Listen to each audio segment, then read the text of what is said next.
sonorité de l'instrument commence déjà par les pièces brutes. Entre la sonorité de la table brute et la sonorité du fond brut, il doit y avoir une tierce de différence. J'harmonise au niveau des vibrations la table et le fond. Mon œil est formé de telle sorte que je vois si au niveau des molécules, au niveau des fibres, le bois sera intéressant pour la sonorité.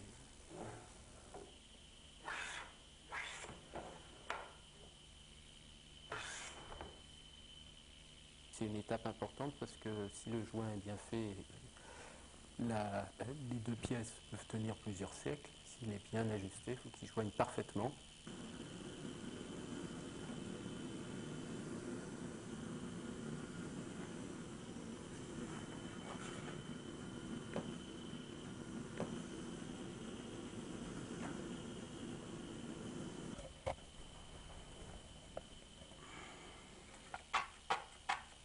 Pour faire un violon artisanalement par un luthier, il faut compter environ 300 heures de travail, c'est-à-dire un peu plus d'un mois de travail, en comptant l'ajustage des pièces. Il y a 80 pièces de bois ajustées et collées. Donc un luthier peut faire aux environs de 10 instruments par an. Instruments artistiques, c'est-à-dire entièrement fait à la main, avec un savoir-faire inspiré des maîtres italiens ou français du 18e, 19e siècle. Suivant le modèle qu'utilise le luthier, la copie que fait le luthier d'un instrument italien, par exemple du 18e, il y a toujours une restitution de la personnalité de l'auteur.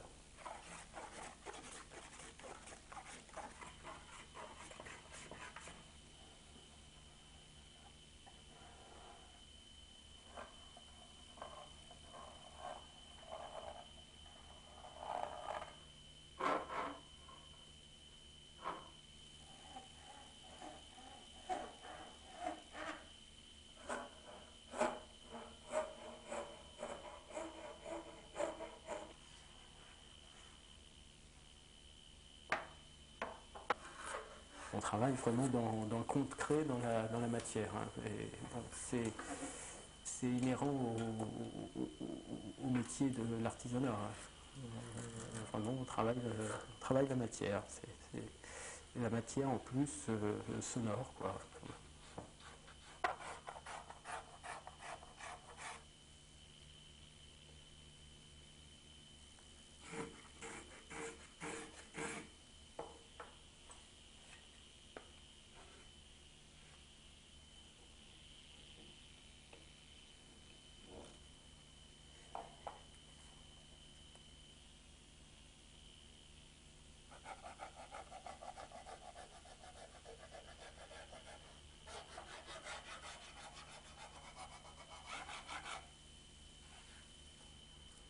Une fois que le plat est terminé, donc je trace avec un traçeur à filet les deux rainures qui vont permettre de faire la mortaise au canif.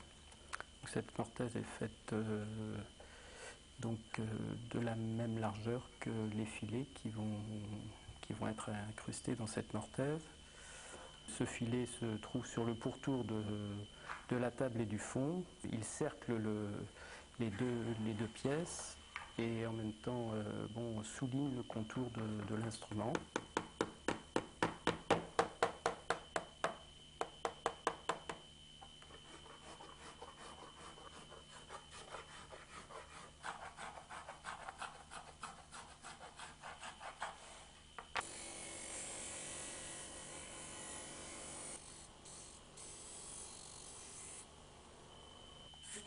Pour dégrossir les grands coups de rabot, j'égalise avec le ratissoir plat et le ratissoir de gorge.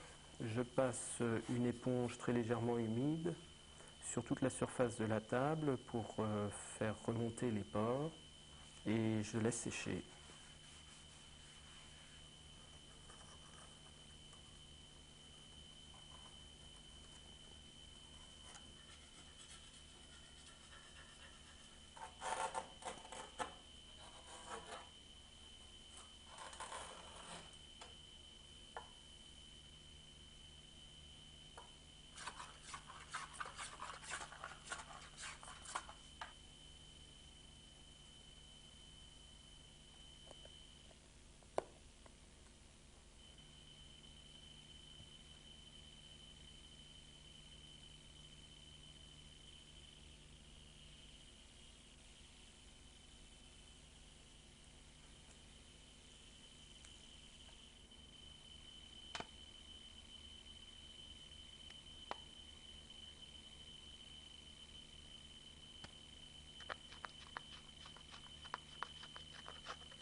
Alors, la terminaison des œufs se fait par les petites biques qui déterminent la médiane de l'emplacement du chevalet au milieu du corps de l'œuf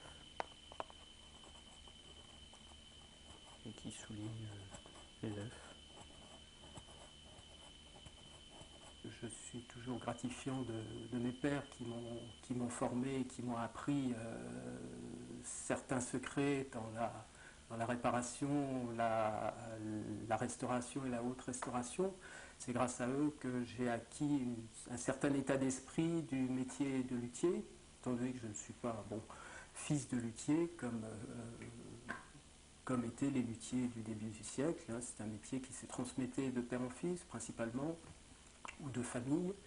Et donc dans les années 60, il y a eu un trou de génération. Il manquait de luthiers en France. Donc il a été créé avec de grands luthiers français une école de lutherie dans un lycée classique pour former de jeunes luthiers.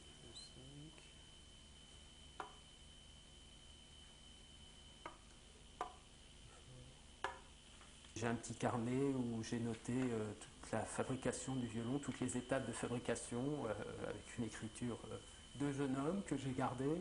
42 mm du bord. Ça a commencé à l'école de Mercourt, j'ai pris des notes au fur et à mesure que l'on me donnait des conseils. Il est vrai que depuis une vingtaine d'années, j'ai accumulé pas mal d'indications.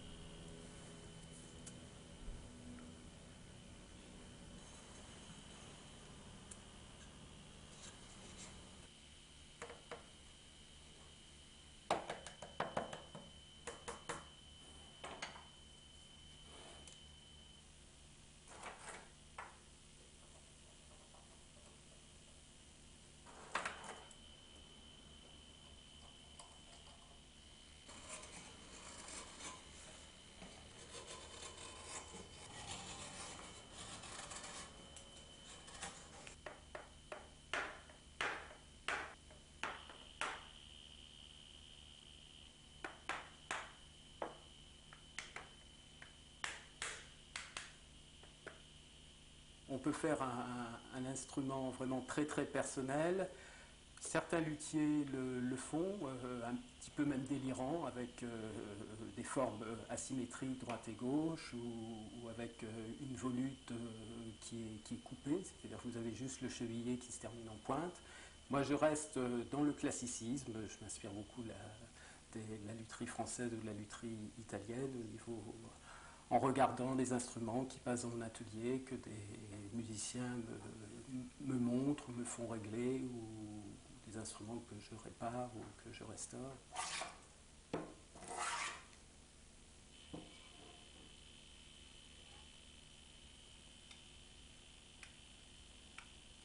Cinquième fini.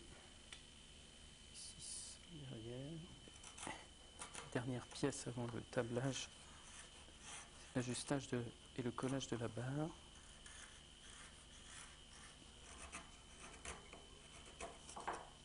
La barre passe dans l'axe du chevalet, sous le pied du chevalet, sur toute la longueur de la table, et a un forçage derrière le pied gauche du chevalet.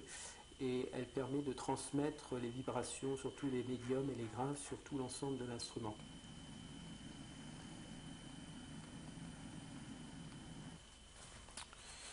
Hauteur de barre 13 mm faible. Épaisseur à la tête 2 mm. Pour un musicien, le violon, c'est comme la voix pour un chanteur. C'est comparable. Donc vous avez des instruments qui sonnent graves, des instruments qui sonnent très clairs, des instruments qui sont, on peut même dire, à côté un petit peu fruités, des couleurs de son très, très variées, comme la palette d'un arc-en-ciel. Donc c'est très très vaste. La palette sonore est très très vaste.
Les critères de bonne sonorité pour un instrument sont déjà le choix du bois. Donc on utilise 3 essences, donc la table en épicéa. C'est un bois qui a un effet de résonance, une transmission de vibration très très rapide. Ce qu'on appelle les côtés, la couronne d'éclisse, ainsi que le fond et le manche qui est prolongé par la tête et en terminaison par la volute, sont en érable sycomore. C'est un bois européen, comme l'épicéa. Et la dernière essence utilisée, c'est donc pour le clavier de l'instrument, la touche, qui est en ébène de Madagascar ou du Gabon aussi en Afrique.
Chaque luthier a sa recette et a sa façon de colorer le bois et de passer le vernis. Donc là, c'est une première couche de coloration à l'eau à base de chicorée qui est cuite en décoction pendant une trentaine de minutes et que je filtre ensuite. Ça donne cette couleur un peu brun clair.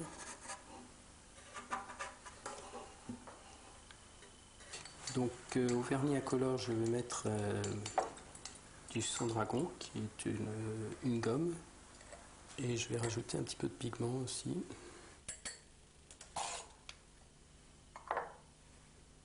L'étape primordiale dans la construction, c'est le vernissage. Un instrument en blanc sonne très bien et on peut détériorer la sonorité de l'instrument si l'on passe un vernis qui ne correspond pas à un bon développement du son par la suite.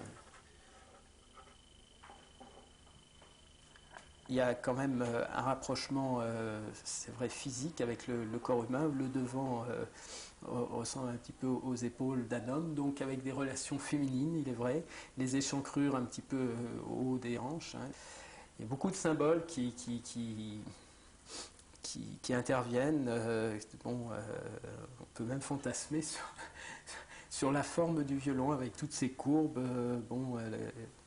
Partie concave, convexe. C'est un instrument qui est tout en courbe. Il n'y a quasiment pas, il n'y a pas de ligne droite. On peut dire qu'il n'y a pas une seule ligne droite. La forme des F, le corps de l'F ici, épouse un petit peu la forme du C. Ici, la courbure du trou du bas de l'F est un petit peu en harmonie avec la volute de la tête. C'est vrai que c'est un instrument en soi au XVe siècle qui a été définitif quoi, dans sa forme générale, je veux dire.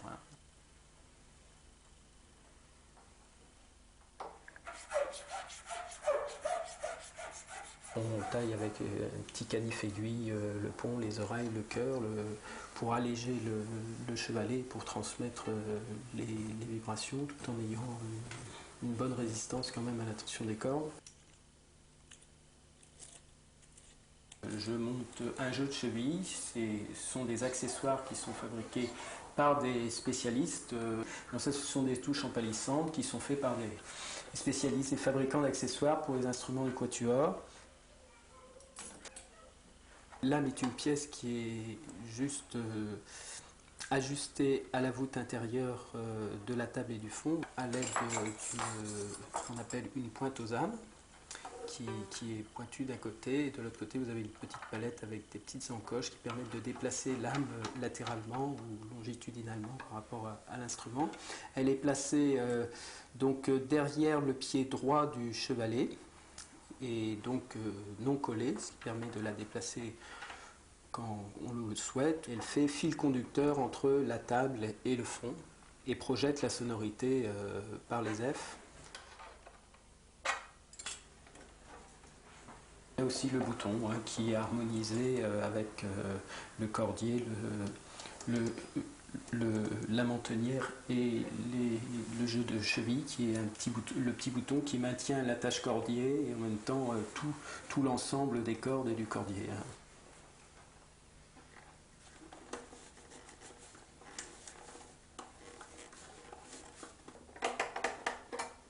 Ce chevalet n'est pas collé, il tient uniquement par la pression des cordes.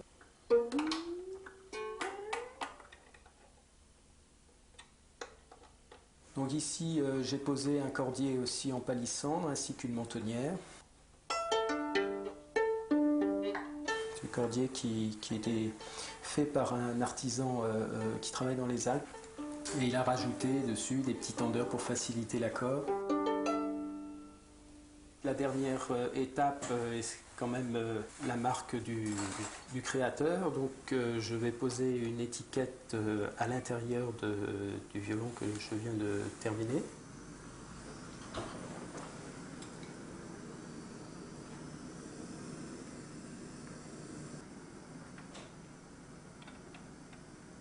Il y a d'autres signatures à l'intérieur de l'instrument, chaque luthier à un endroit où il marque au fer, comme pour le chevalet, le fond et la table.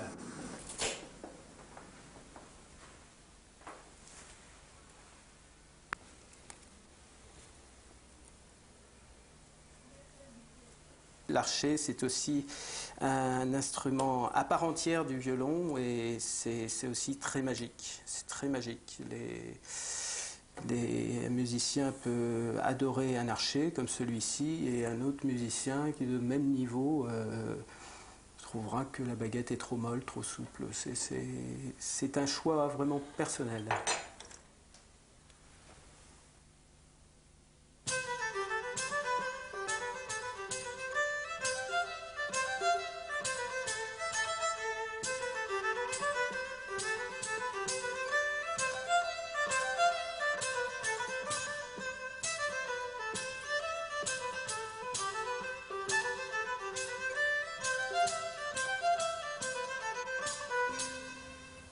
Il vous l'a monté en hélicore, hein, oui. Les cordes métalliques, mais oui. qui sont bien. Hein, ouais, j'aime bien. Ouais. Ils ont une définition sonore intéressante. Hein. Pour les fondamentales et les harmoniques, c'est vraiment intéressant. Emmanuel me confie son instrument pour le nettoyer, c'est quand même une sorte de... Il y a une confiance qui s'installe au sein de ces rencontres, quoi.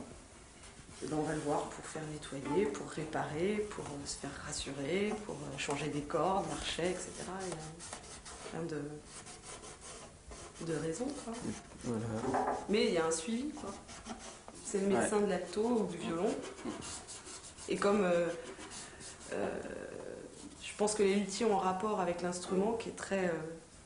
c'est leur bébé, quoi. Chaque instrument, c'est... Ah oui, tout à fait. Ça, ils disent tous, en tout cas ceux que très je proche, connais. Très proche. Ils aiment bien savoir ce que l'instrument devient, où il est joué, comment il est joué.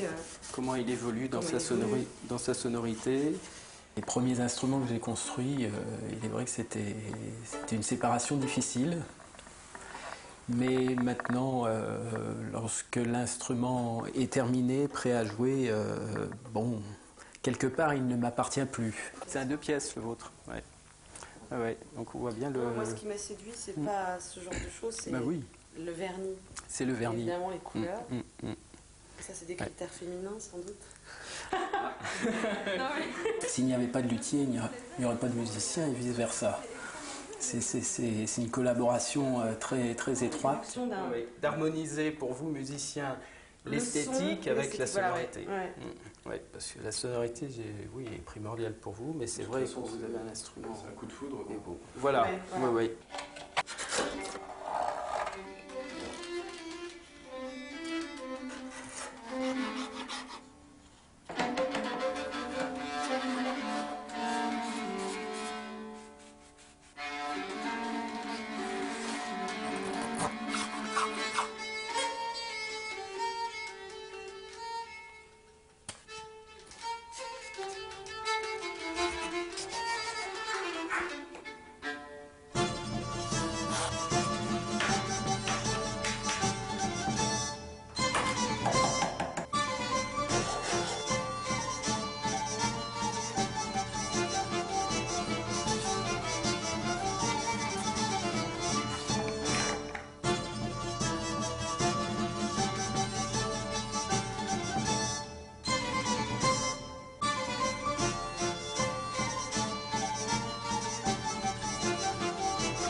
Les instruments que je construis, si vous voulez, ont une histoire.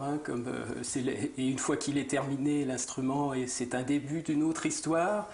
Il va parcourir des dizaines d'années, peut-être des siècles, dans les mains de différents musiciens. Pour moi, c'est une œuvre d'art, c'est mon œuvre, mais bon, une fois qu'il est fini, il ne m'appartient plus, je passe à un autre instrument, je pense à un autre instrument.